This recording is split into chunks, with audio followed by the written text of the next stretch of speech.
A very good morning to all of you. I am Dr. Ranjita and you all are welcome to Zumexa classes. आज के इस lecture में हम लोग पढ़ने जा रहे हैं क्लास 11 हिस्ट्री एनसीईआरटी के चैप्टर नंबर 10 के बारे में। काफ़ी दिनों के बाद हम लोग मिल रहे हैं। हम जानते हैं कि लर्निंग के बहुत सारे तरीके हो सकते हैं। लर्निंग के क्या क्या तरीके होते हैं? एक तरीका जो आप मुझे देख रहे हो, आप मुझे सुन रहे हैं, आप पढ़ सकते हैं, आप उस चीज़ के बारे में सुन सकते हैं। जो सबसे अच्छा लर्निंग का तरीका होता है उस चीज़ पे खुद जाकर उस चीज़ को खुद एक्सपीरियंस करना और उसे समझना।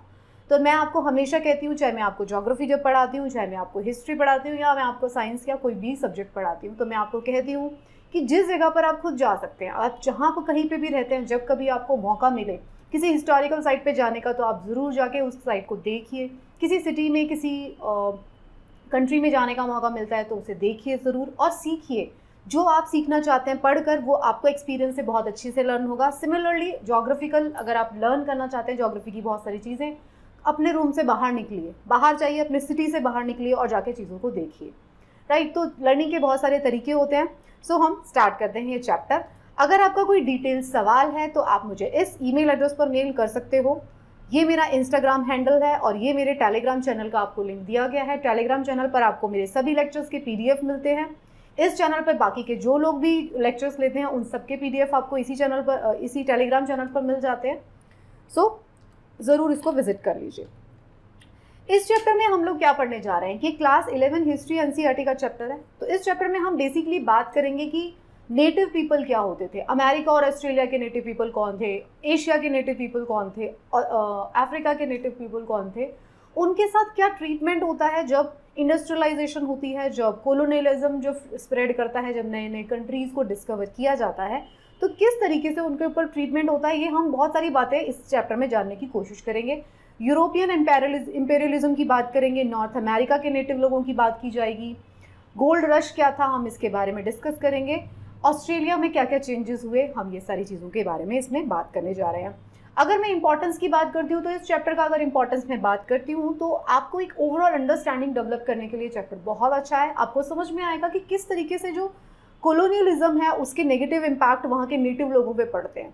हमें समझ में आएगा कि जो नेटिव लोग होते हैं वो जनरली वहाँ के जो लोग होते हैं, तभी तो कोई और कोई कंट्री ज़्यादा आपसे डेवलप है, तभी तो उसने आपकी कंट्री को आके एक्सप्लोर किया, उस आपकी कंट्री को मार्केट बनाया है। तो जो नेटिव लोग होते थे जनरली वो सीधे साधे लोग होते थे, जिसके ऊपर जो है जो कॉलोनियल पावर्स जो जाती थी वहाँ पे वो अपने मार्केट को, अपनी एडमिनिस्ट्रेशन को, अपनी मोनोपोली को एस्टैब्लिश कर पाते थे। तो हम ये समझने की कोशिश करेंगे कि सिर्फ इंडिया ही उसका विक्टिम नहीं है, अफ्रीका ही उसका विक्टिम नहीं है, अमेरिका खुद उसका विक्टिम रहा, साउथ अमेरिका, ऑस्ट्रेलिया, जितने बड़े बड़े कंट्रीज़ आज आप डेवलप्ड वर्ल्ड में देख रहे हैं वो सारे उस चीज़ के विक्टिम रहे हैं कभी ना कभी हिस्टोरिकल टाइम फ्रेम में। राइट, तो नेटिव पीपल की बात अगर हम करते हैं तो नेटिव पीपल का क्या मतलब है, व्हाट इज़ नेटिव पीपल। तो नेटिव पीपल वो लोग होते हैं जो वहाँ के अर्लीस्ट इनहैबिटेंट्स है। अगर हम बात करते हैं नेटिव पीपल, तो अगर आप साइंस के बहुत बैक में चले जाएंगे, हिस्ट्री की अगर हम बात करते हैं तो हिस्ट्री को हम एंशिएंट हिस्ट्री की बात करते हैं, तो एंशिएंट हिस्ट्री में हमने देखा था पेलियोलिथिक पीरियड के बारे में। तो हम देखते हैं कि जो डेवलपमेंट हुई थी ह्यूमन बींग्स का, जो डेवलपमेंट होता है फर्स्ट ह्यूमन की अगर मैं बात करती हूँ, तो हमने देखा था कि ज्योग्राफी और हिस्ट्री की दोनों की नॉलेज को आप कंबाइन करो तो आप देखोगे कि ज्योग्राफिकली भी जो कॉन्टिनेंट्स थे वो सारे साथ में थे और वो धीरे धीरे मूव किए हैं। तो आप ये भी चीज़ देखेंगे कि जो वेस्ट इंडीज़ क्यों बोला जाता है, जो अमेरिका वाला वो एरी पोर्शन है उसको, क्योंकि इंडिया के अंदर जो लोग रहते थे, जो उनकी जेनेटिक सिमिलैरिटी है वहाँ पे रहने वाले लोगों के साथ, तो मतलब एक जगह पे लोगों का ओरिजिन हुआ वो सब जगह पे स्प्रेड कर जाते हैं। साइंस में हम उसके बारे में, या जब मैं आपको ज्योग्राफी के इनिशियल चैप्टर्स पढ़ाऊंगी तो उसके बारे में हम डिटेल में बात करेंगे कि किस तरीके से फर्स्ट ह्यूमन बीइंग का आगमन होता है और वो सब जगह फैल जाते हैं। हम सिर्फ ह्यूमन बींग्स की बात ही क्यों करेंगे, हम सारे स्पीशीज़ की बात ही करेंगे कि किस तरीके से स्पीशीज़ का इवोल्यूशन होता है, फर्स्ट जो है लिविंग सेल वर्ल्ड में कब आया, इस अर्थ पे कब आया। तो नेटिव पीपल कौन थे इससे हम समझेंगे। तो नेटिव पीपल वो थे जो वहाँ के अर्लीस्ट इनहैबिटेंट्स हैं। तो नेटिव का मतलब क्या है, जो वहाँ पे बॉर्न हुआ है। बॉर्न होने से मतलब ये नहीं है कि वो वहाँ का नेटिव हो जाता है। आप ऑस्ट्रेलिया जाते हैं या कोई भी लोग अमेरिका गए, वहाँ पे किसी के बच्चे बॉर्न होते हैं तो इसका मतलब वो वहाँ के नेटिव नहीं हो जाएंगे। नेटिव होने के लिए वहाँ पे आपको सिग्निफिकेंट टाइम पीरियड पे रहना ज़रूरी है। राइट, तो नेटिव जो वहाँ के ऑलरेडी ओरिजिनल लोग थे। तो जो टर्म है यूरोपियंस ने यूज़ किया to describe the inhabitants of their colonial country, जो वहाँ की उनकी कॉलोनीज थी उनके इनहेबिटेंट्स को बोला गया। 18th सेंचुरी में हम देखेंगे कि America, central America, north America, south America में जो है ऑस्ट्रेलिया, न्यूजीलैंड, इन सब में जो है इमिग्रेंट्स आते हैं कहाँ से, यूरोपियन कंट्री से। यूरोपियन कंट्री डच, पुर्तगीज़, इन लोगों ने सबसे पहले वॉयज स्टार्ट किया था। हमने पहले कुछ चैप्टर्स में पढ़ा था कि पुर्तगीज़ ने और डच ने बहुत जल्दी वॉयज स्टार्ट कर दिया था। वो लोगों ने अमेरिका गए, अलग अलग कंट्रीज़ में गए, बट उन्होंने क्या किया, उन्होंने जो वेल्थ को गेन किया उसको अपनी टेक्नोलॉजिकल एडवांसमेंट में यूज़ नहीं किया। उन्होंने मतलब जो पैसा कमाया उससे ऑलमोस्ट आप ये कह सकते हैं कि मज़े उड़ाए, तो उसको इन्वेस्ट नहीं किया प्रॉपर तरीके से। तो उसके बाद क्या हुआ, यूके उस टाइम पे इन्वेस्ट कर रहा था, तो यूके टेक्नोलॉजिकली ज़्यादा एडवांस हो जाता है और उसके बाद वो कॉलोनियल पावर बनता है, राइट। तो यूरोपियन जो सेटलमेंट्स थे उनको कॉलोनीज़ कहा जाता था, जो वहाँ पे ओरिजिनली लोग रहते थे उनको नेटिव कहा जाता था। नेटिव पीपल के साथ क्या होता था, उन लोगों को अपनी ज़मीनों से निकाल दिया जाता था, वहाँ पे उनके बिजनेसेस से उसको डिप्राइव किया जाता था। ये सारी चीज़ें हम जानते हैं। तो यूरोपियन इम्पेरियलिज्म की अगर हम बात करते हैं तो 17th सेंचुरी में क्या हुआ था, France, Holland and England begin to extend their trading activities. उन्होंने अपनी ट्रेडिंग एक्टिविटीज़ को बढ़ा दिया। कहाँ कहाँ पे गए वो, अमेरिका में गए, अफ्रीका में गए, एशिया में गए। तो ये सारी जगह पे उन्होंने अपनी कॉलोनीज़ को एस्टैब्लिश किया। किस वजह से किया था ये सारा का सारा वजह था इकोनॉमिक रीज़न। क्या रीज़न था, उनको मार्केट चाहिए। तो ये देखिए, आप जो पढ़ते हो ना, हिस्ट्री पढ़ते हो तो उसको ज्योग्राफी से लिंक करो, उसे इकोनॉमी से लिंक करो, उसे साइंस से लिंक करो, तभी आप एक लिंकेज एस्टैब्लिश कर पाएंगे। ये सारी चीज़ें क्यों हो रही है, ये सारी चीज़ें इकोनॉमिक गेन के लिए हो रही है। लोग दूसरे कंट्रीज़ में क्यों जा रहे थे, यूरोपियन दूसरे कंट्रीज़ में इसलिए जा रहे थे ताकि वो दूसरे कंट्रीज़ में अपनी मार्केट एस्टैब्लिश कर सके और उस मार्केट में अपने प्रोडक्ट्स को सेल कर पाए। तो this was the major reason. तो आप सारी चीज़ों को कनेक्ट करके पढ़ेंगे। अगर आप अभी प्रेजेंट सिनेरियो में भी बात करते हैं तो why all the reasons are, जिस रीजन में अभी इस वक्त वॉर चल रही है वो क्यों वॉर चल रही है, तो आप देखेंगे कि उसका बेसिकली रीज़न होगा इकोनॉमी, राइट। तो क्या था, प्रोस्पेक्ट ऑफ प्रॉफिट। तो प्रॉफिट जो था वो एक मेजर फैक्टर था जिसकी वजह से यूरोपियंस जो है कॉलोनीज़ को एस्टैब्लिश करते हैं। सेटलर्स एक वर्ड यूज़ किया गया। सेटलर्स किसको कहा गया, सेटलर्स वो थे जो कि यूज्ड फॉर डच के लिए सबसे पहले यूज़ किया गया, जो साउथ अमेरिका, अफ्रीका के अंदर जाके, and the British in Ireland उसके लिए यूज़ किया गया, और न्यूजीलैंड और ऑस्ट्रेलिया एंड यूरोपियन अमेरिका। तो मतलब ये वो लोग थे जो कि इन कंट्रीज से अपने अपने पेरेंट कंट्री से गए और नए कंट्री में जाके, जिसको उन्होंने खोजा या जो उसकी कॉलोनी थी वहाँ पे जाके सेटल हो जाते हैं, तो वो सेटलर्स है। तो हमने नेटिव्स के बारे में बात किया, हमने कॉलोनी के बारे में बात किया, हमने सेटलर्स के बारे में बात किया, तीन चीज़ों के बारे में। नेटिव पीपल जो थे उनकी सिंपल लाइफ होती थी, मैंने आपको बताया। तो Africa, Europe, in Africa European traded the coast except in South Africa. तो साउथ अफ्रीका को छोड़ के पूरे अफ्रीका में ट्रेड चलता था। लेट 19th सेंचुरी में जो था, कुछ European countries reach to an agreement और उन्होंने क्या किया, अफ्रीका को डिवाइड कर दिया। देखो हम शॉर्ट में पढ़ रहे हैं, हम फास्ट फॉरवर्ड पढ़ रहे हैं इस चैप्टर को। तो आप देखेंगे कि जब अफ्रीका का मैप आप देखोगे ना, अभी मैं आपको दिखाऊंगी नेक्स्ट स्लाइड में, तो अफ्रीका के मैप में आपको वर्टिकल हॉरिजॉन्टल लाइंस मिलेंगी, क्योंकि उन्होंने बैठ के एक पेपर पे रख के सबने एक टीम बना के उसको अफ्रीका को डिवाइड कर लिया कि अच्छा ये तुम ले लो। ट्रेडिंग कंपनीज होती हैं, जैसे कि ईस्ट इंडिया कंपनी जो इंडिया के अंदर आई थी, become political powers in south Asia. तो ट्रेडिंग कंपनीज इतनी ज़्यादा पावरफुल हो गई थी, उन्होंने इतना प्रॉफिट कमाया, वो इतनी इन्फ्लुएंशियल हो गई कि वो पॉलिटिकल पावर्स एक्सरसाइज करती है। तो इंडिया की जब हिस्ट्री के बारे में हम पढ़ेंगे, अब नेक्स्ट क्लास में हम इंडिया के ऊपर पूरा फोकस कर देंगे, तो हम देखेंगे कि किस तरीके से ईस्ट इंडिया कंपनी आई थी सिर्फ ट्रेड करने के लिए। फिर उसने सोचा कि भाई दीवानी राइट भी ले लेते हैं हम बैटल ऑफ बक्सर के बाद, और फिर क्या होता है, वो यहीं से पैसा कमाते हैं और यहीं से पे करना शुरू कर देते हैं, राइट। ऑफिशियल लैंग्वेज जो थी कॉलोनीज़ में थी इंग्लिश थी बेसिकली, कनाडा को छोड़ के। कनाडा में क्या थी, कनाडा में फ्रेंच थी। तो ये सारे कुछ फैक्ट्स हैं जो मुझे लगता था इंपॉर्टेंट है, तो हमने ले लिए। बाकी हम इस चैप्टर को अंडरस्टैंडिंग के लिए बेसिकली समझने की कोशिश कर रहे हैं। तो अगर हम नॉर्थ अमेरिका की बात करते हैं तो वहाँ के जो नेटिव लोग थे, तो कॉन्टिनेंट ऑफ नॉर्थ अमेरिका जो है आर्कटिक सर्कल से लेके ट्रॉपिक ऑफ कैंसर से लेके पैसिफिक से लेके अटलांटिक ओशन पूरा एक्सपेंस है। तो इनहेबिटेंट्स जो थे नॉर्थ अमेरिका के might have to come from Asia. ये मैंने आपको बताया था कि अगर जेनेटिकली आप देखेंगे तो लगता है कि वो एशिया के जो उनकी जेनेटिक सिमिलैरिटी है, तो वो ग्रुप में रहते थे और बहुत ज़्यादा वेलकमिंग होते थे। तो जब अमेरिका के अंदर ये लोग आते हैं ब्रिटिशर्स उसको अपनी कॉलोनी बनाने के लिए, तो यहाँ पे इनको अमेरिका के नेटिव लोग मिलते हैं जो कि बहुत ज़्यादा वेलकमिंग है।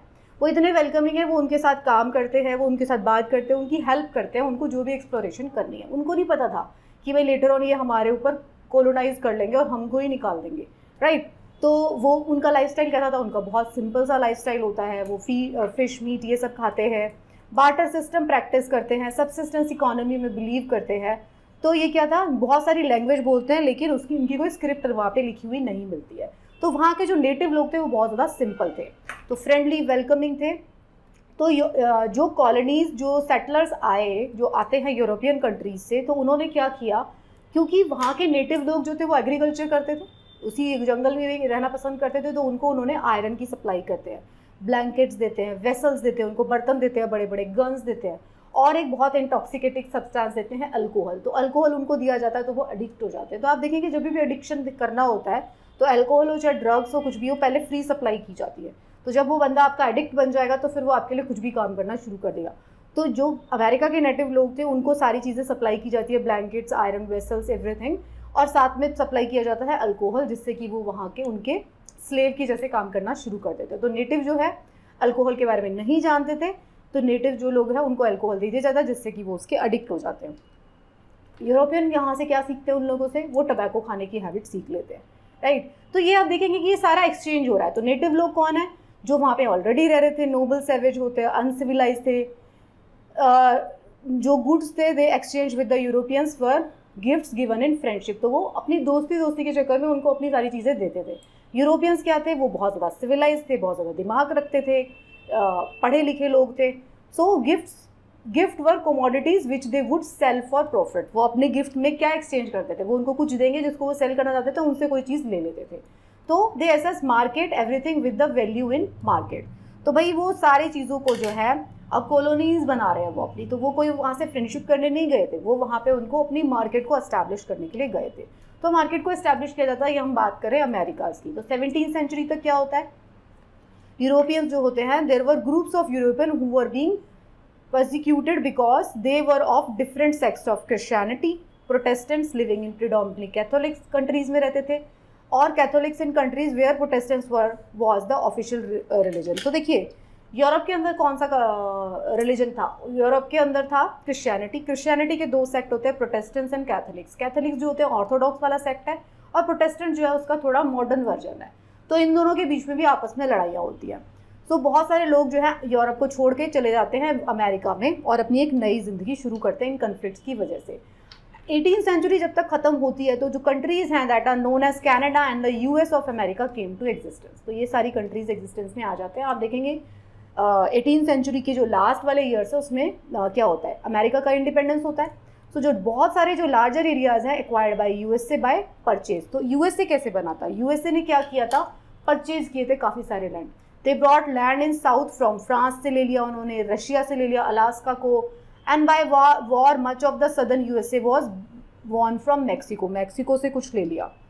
तो जो लैंडस्केप है अमेरिका का चेंज हो जाता है ड्रास्टिकली। तो हम बेसिकली क्या पढ़ रहे हैं इन स्लाइड्स में, हम बात कर रहे हैं कि अमेरिका के अंदर सबसे पहले क्या हो रहा था, यूरोपियन लोग जा रहे थे, नॉट सबसे पहले, मतलब जो यूरोपियन यहाँ पे सेटल हुए थे उन्होंने वहाँ के अब जो नेटिव थे उनको, मतलब दे वर नॉट दैट पावरफुल और कनिंग, तो यहाँ पे एस्टैब्लिश हो जाते हैं। अमेरिका के अंदर बहुत सारे यूरोपियन कंट्रीज़ होते हैं। तो जब अमेरिका का इंडिपेंडेंस होता है, यूएस का इंडिपेंडेंस होता है, तो वो क्या करते हैं, बाकी के जितने भी कंट्रीज़ थे जो कॉलोनियल कंट्रीज़ है उसके साथ में फ़ाइट होती है। जो वहाँ के लोग, जो अमेरिकन वहाँ पे यूरोपियन ही थे वो, लेकिन वो वहाँ पे सेटल हो गए थे, तो उन्होंने बाकी के कंट्रीज़ को वहाँ से निकाला था, तो परचेज कर ली लैंड को, या तो वॉर के साथ उनको हटा दिया। So the landscape of America change होता है ड्रास्टिकली। आप ये मैप देखेंगे, देखिए इसमें आपको अलग अलग कलर्स दिखाई देंगे। ये वाला जो कलर है इसमें आप देखेंगे यूनाइटेड स्टेट, जो कि 1783 में था, जबकि यूनाइटेड यूएसए का इंडिपेंडेंस होता है, यूएसए कंट्री बन जाता है। उसके बाद क्या करता है वो, ये वाला जो एरिया है वो क्या है, लुजियाना परचेज फ्रॉम फ्रांस, ये फ्रांस से ले लिया जाता है। ये ग्रेट ब्रिटेन से ले लिया जाता है, ये वाला एनेक्स कर लिया जाता है। और ये ऑरेंज वाला जो कलर है ये किससे लिया जाता है, ब्रिटेन से। तो ये सारे अलग अलग है। ये वाला जो मैक्सिको से ले लिया जाता है, सीडेड, ये वाला, ये ब्लू वाला जो है ये येलो मैक्सिको है, ये ब्लू वाला एरिया मैक्सिको से ले लिया जाता है। तो इस तरीके से पूरा का पूरा अमेरिका बनता है। तो अलग अलग कंट्रीज़ जो है उनसे परचेज कर ली जाती हैं, या तो वॉर के साथ में अमेरिका को एक्सपेंड किया जाता है। और ये वाला अमेरिका बनता है जिसको आप प्रेजेंट डे में देखते हैं। स्टार्टिंग में जब अमेरिका का इंडिपेंडेंस हुआ था तो ये वाला, सिर्फ ये वाला पोर्शन अमेरिका था, ठीक है, ये आपको समझना है। तो धीरे धीरे अमेरिका का एक्सपेंशन हुआ है, राइट। तो ये सारा चार्ट में से पढ़ सकते हो कि किस वॉर में कौन सा पोर्शन लिया जाता है। अब क्या होता है अमेरिका के अंदर, एक कॉन्सेप्ट देखने को मिलेगा आपको, गोल्ड रश। तो क्या है ये, gold rush and growth of industries. America के अंदर 1492 में आपको देखेंगे क्रिस्टोफर कोलंबस जो है उसने अमेरिका को डिस्कवर किया था, ये हम जानते हैं। 1840 में क्या होता है, अमेरिका की इंडिपेंडेंस के बाद 1840 में क्या होता है, traces of gold were found in USA and in California. तो यूएसए के अंदर गोल्ड का डिपॉजिट्स मिलने आपको शुरू हो जाते थे। तो जो गोल्ड मिलता है, तो जब गोल्ड मिलता था ना, तो यूरोपियन जो कंट्रीज थी they were very much attractive towards gold. तो उनके लिए गोल्ड जो होता है बहुत ज़्यादा इंपॉर्टेंट हुआ करता था। तो जो गोल्ड मिलता है तो वो ये जो न्यूज़ है सारी यूरोपियन कंट्रीज में फैल जाती है कि यहाँ पे अमेरिका के अंदर गोल्ड मिल गया। तो अब क्या होता है, गोल्ड रश हो जाता है when thousands of eager Europeans hurried to America in hope of making quick fortune. तो अब बहुत सारे, ये वो वाला टाइम है जब अमेरिका का इंडिपेंडेंस हो चुका है, गोल्ड की डिस्कवरी हो रही है, तो उसकी वजह से क्या है, बहुत सारे यूरोपियन जो कंट्रीज़ के लोग हैं वो अमेरिका की तरफ जाते हैं। जिससे क्या होता है, जिससे अब होता है, अब बहुत सारे लोग यहाँ पर जाएंगे, गोल्ड मिल गया तो क्या होगा, अब डेवलपमेंट शुरू होगा, अमेरिका का डेवलपमेंट शुरू होता है। आप जो अमेरिका को सुपर पावर देखते हैं तो वो क्यों होता है, उसकी जो सीड्स हैं वो यहाँ से शुरू हो रहे हैं। अमेरिका के इंडिपेंडेंस के बाद अमेरिका के अंदर गोल्ड की डिस्कवरी हुई, जिसकी वजह से क्या हुआ, रेलवे लाइंस बिल्डअप होना शुरू होती हैं कॉन्टिनेंट में, इंडस्ट्रीज डेवलप होती हैं। किस चीज़ की इंडस्ट्री डेवलप होती है, बेसिकली रेलवे मैन्युफैक्चरिंग इक्विपमेंट्स की इंडस्ट्रीज डेवलप होती है। Machinery, to produce machinery would make large scale farming easier. अब क्या होती है, मशीन्स डेवलप होती हैं, अब रेलवेज डेवलप होंगी, इंडस्ट्रीज लगेंगी तो फार्मिंग भी इंप्रूव हो जाती है, एम्प्लॉयमेंट जनरेशन हो जाती है और फैक्ट्री सिस्टम शुरू हो जाता है वहाँ पे भी। तो यूएसए का जो रेलवे है कंप्लीट होता है 1870 तक एंड दैट ऑफ कनाडा 1885 तक। कनाडा और यूएस में रेलवे लाइंस बिछ जाती है सारी जगह, इंडस्ट्रियल टाउन की ग्रोथ होती है, फैक्ट्रीज मल्टीप्लाई करती है यूएसए और कनाडा में। अब ये वो वाला टाइम है, पहले आपने क्या देखा, यूरोपियन कंट्रीज फ्लरिश कर रहे थे, वहाँ पे डेवलपमेंट हुई थी। इंडिया यूएस की इंडिपेंडेंस के बाद क्या होता है, वहाँ पे गोल्ड की डिस्कवरी होती है, जिसकी वजह से वहाँ पे डेवलपमेंट शुरू होती है, रेलवेज की, इंडस्ट्रीज़ की, एम्प्लॉयमेंट जनरेशन होता है, एग्रीकल्चर में इंप्रूवमेंट शुरू हो जाती है, राइट। तो अब क्या है, क्यों हुआ था, one reason why industrial revolution happened in England when it was because small peasants were losing their land to big farmers and losing their jobs in factories। तो नॉर्थ अमेरिका में क्या हुआ था, in North America industries develop for very different reason. देखो, industry develop हुई थी Europe में, किस लिए, यूरोप में इसलिए डेवलप हुई थी, इंग्लैंड में बेसिकली इसलिए डेवलप हुई थी कि छोटे छोटे जो फार्मर्स थे वो अपनी लैंड को उनकी लैंड जो थी वो जा रही थी। हमने पढ़ा था हिस्ट्री के बारे में, जिस किसी को नहीं पढ़ा वो इनिशियल वाले चैप्टर्स को पढ़ सकता है।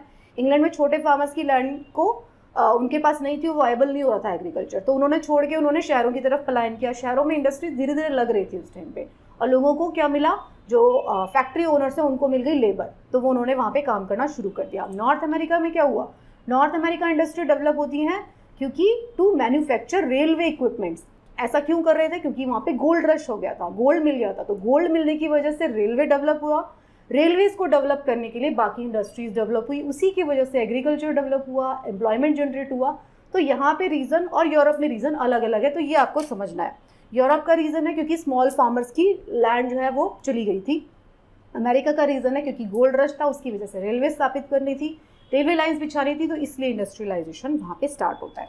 तो आई होप दोनों में आपको डिफरेंस क्लियर हो गया होगा। तो ये डिफरेंस जानना बहुत ज़रूरी है। जब कोई आप मेंस का आंसर लिखते हो या कोई डिबेट करते हो या इंटरव्यू होता है या कुछ भी होता है या आज के प्रेजेंट सिनेरियो की बात करते हैं, तो आपको समझना पड़ेगा कि भाई डेवलपमेंट जो होती है उसके कुछ भी कारण हो सकते हैं अलग अलग।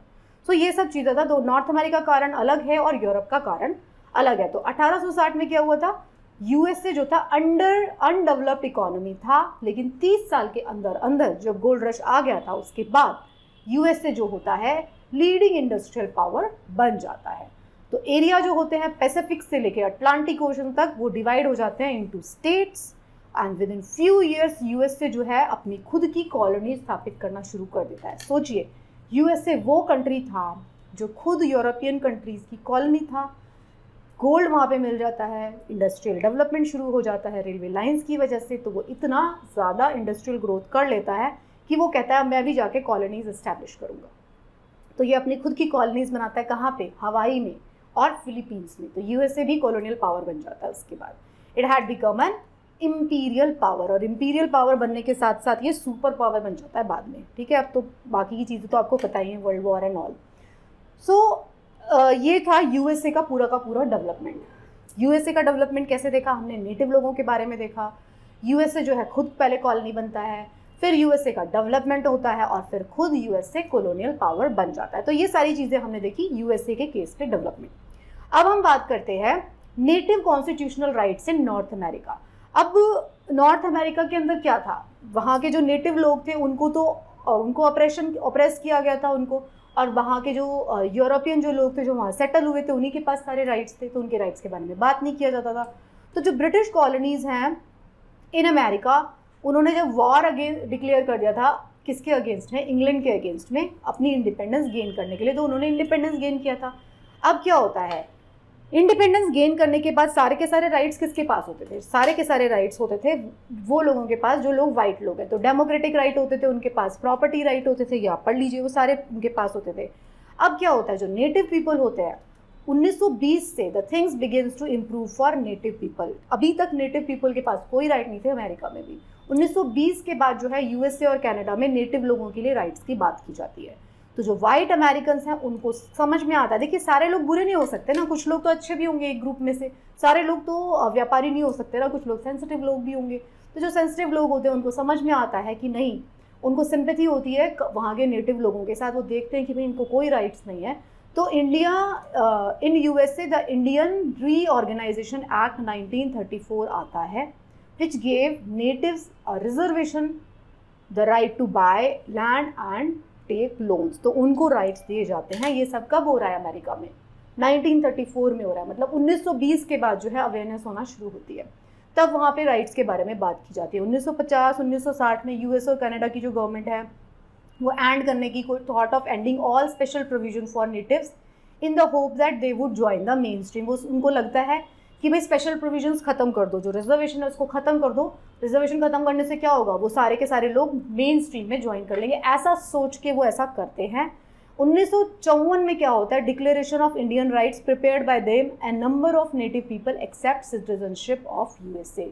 तो बहुत सारे जो लोग हैं अब नेटिव, अब उनको सिटीजनशिप दी जाती है। कनाडा में कॉन्स्टिट्यूशनल एक्ट आता है 1982 में, एक्सेप्ट करता है जो कि the existing aboriginals and the treaty rights of the native, जो वहाँ के लोग हैं उनको और राइट्स प्रोवाइड किए जाते हैं। अब्राहम लिंकन जो है प्रेसिडेंट ऑफ अमेरिका, उनका जो है बहुत बड़ा रोल रहा है अबॉलिशन ऑफ स्लेवरी में। स्लेवरी तक प्रैक्टिस होती है वहाँ पे अमेरिका में। तो हम बात ये कर रहे हैं कि किस तरीके से अमेरिका जो है, जो प्रेजेंट अमेरिका आप देखते हैं, सो कॉल्ड जो ह्यूमन राइट्स के बारे में बात करता है, वो अमेरिका किस तरीके से खुद डेवलप हुआ था, स्ट्रगल के साथ। कॉलोनी था, फिर स्ट्रगल किया, इंडिपेंडेंट हुआ, डेवलपमेंट हुई, इंडस्ट्रियल डेवलपमेंट, फिर खुद इंपीरियल पावर बन गया, दूसरों को कॉलोनी बना रहा है। वहाँ के लोगों के अंदर कॉन्शियस जागती है कि नहीं, जो नेटिव लोग हैं उनके राइट्स के भी बारे में बात की जाती है, फिर नेटिव लोगों के राइट्स मिलते हैं। तो ये सारा था अमेरिका के अंदर। सिमिलरली हम बात कर लेते हैं ऑस्ट्रेलिया की भी। जब ऑस्ट्रेलिया जो था, एक्चुअली ऑस्ट्रेलिया क्या था, और एक्चुअली ऑस्ट्रेलिया जो था डच एक्सप्लोरर ने एक्सप्लोर किया था 1606 में, William James reached in Australia, उन्होंने ऑस्ट्रेलिया को डिस्कवर किया था। तो ऑस्ट्रेलिया जो है वो यूज़ किया जाता था, और न्यूजीलैंड भी। ए.जे. टेस्मान जो है followed the route of James and found the New Zealand. A J. Tasman ने न्यूजीलैंड खोजा, और विलियम जेम्स ने है, उन्होंने क्या खोजा, ऑस्ट्रेलिया।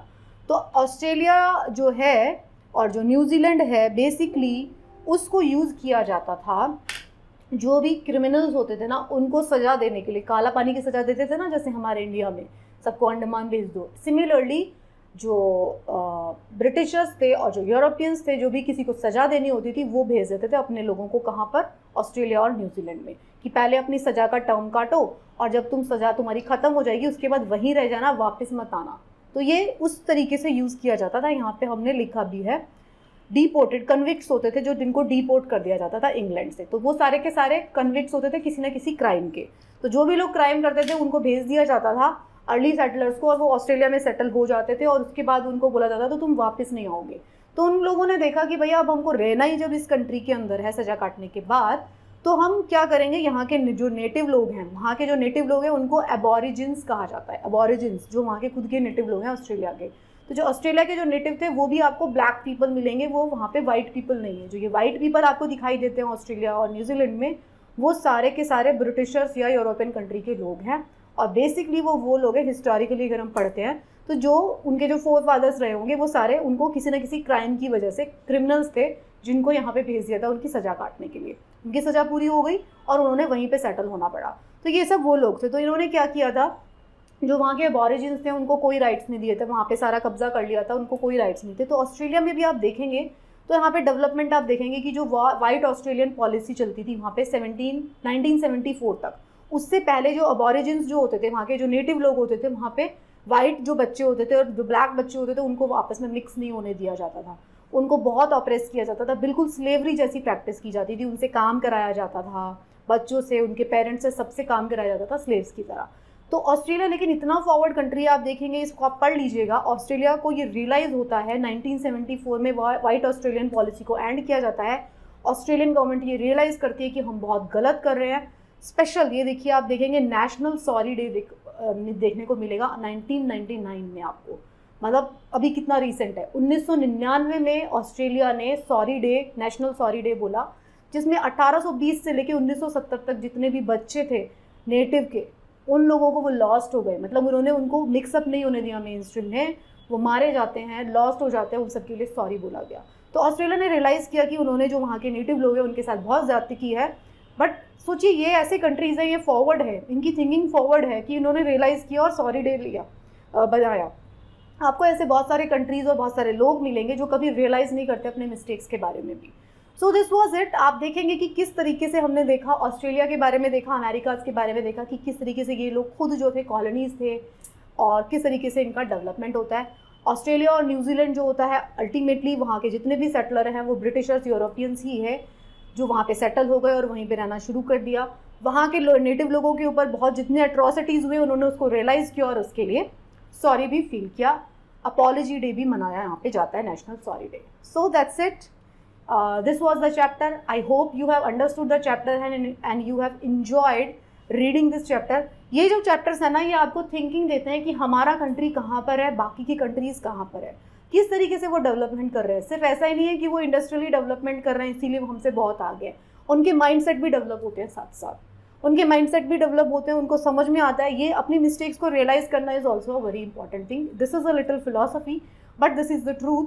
आप देखेंगे कि किस तरीके से बाकी के कंट्रीज़ का जो ग्राफ है वो चलता है, बाकी जो जितने भी कंट्रीज़ हैं जो अंडर डेवलप्ड हैं या डेवलपिंग हैं वो सभी उसी को फॉलो कर रहे हैं, सूनर और लेटर वो वहीं पे पहुंचने वाले हैं। So that's it about the chapter. Thank you so much for watching. अगर आपको ये लेक्चर्स पसंद आ रहे हैं तो आप अपने बाकी लोगों को भी बताएं and best of luck for your preparation.